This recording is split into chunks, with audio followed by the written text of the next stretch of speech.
Well, thank you. Well, Commissioner, I don't think we can call the Juncker investment plan a rip-roaring success. Just have a look around at the empty seats this morning. And the idea that tens of billions of private capital are going to arrive for joint projects with you guys, frankly, I think is pie in the sky. Though, happily, Mr Cameron, of course, has committed £6 billion of our money to this project. And if ever you're short of money, just ask Mr Cameron, because he always pays up.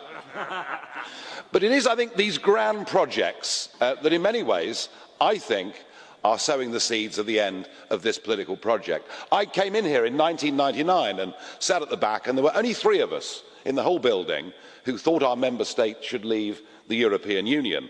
But it's grand projects that have turned the tide of public opinion, in particular the introduction of the euro.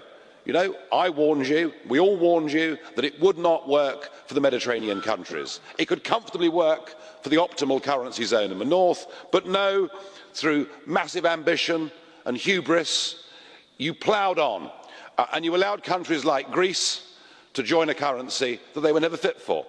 And what is happening to Greece now? Well, they're facing the next bailout in probably July of this year. And because you want to hold your project together, you are forcing them, bit by bit, to become a third world country. And all I can say, frankly, is shame on you. The other big, grand project was to allow into this union first 8 and then 10 former communist countries. Some of them with human rights records that are, frankly, shocking and abysmal, and others in which corruption is so rife that these countries have not made the transition to being full Western democracies. When I was first elected here, the word immigration did not even appear on my election address. We did not use that word once when the first 3 of us got elected here.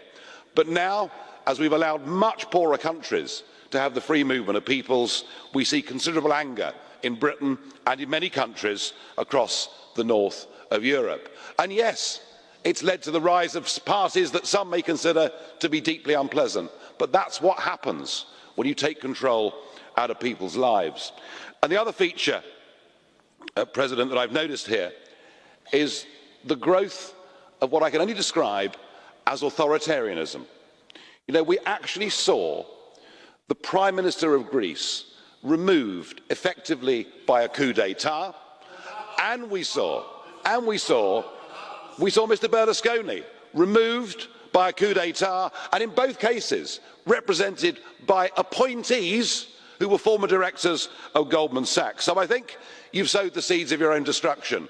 We have in 2 weeks' time what is to be the biggest event in the history of this project. It is the British referendum, and it's not just about whether Britain leaves the European Union, because if we make that choice, I'm confident many other countries will make that choice too.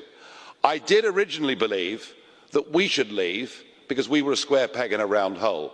But when I saw what happened here in 2005, when the French and Dutch rejected the Constitution, and yet, sneakily, it was brought in through the back door as the Lisbon Treaty, I realised then that this is not just bad for Britain, it's bad for the whole of Europe, and I hope that on June the 23rd, it isn't just Independence Day for the United Kingdom. I hope it brings an end to this entire project, and in a few years' time, we can be sovereign, democratic nation states that work and trade together. I hope this is the last time I'll be speaking in this Parliament from a member state. Thank you, thank you, thank you very much. And I hope that we are going to leave this union on June the 23rd. And so I'm going out now. I may be some time. Et maintenant,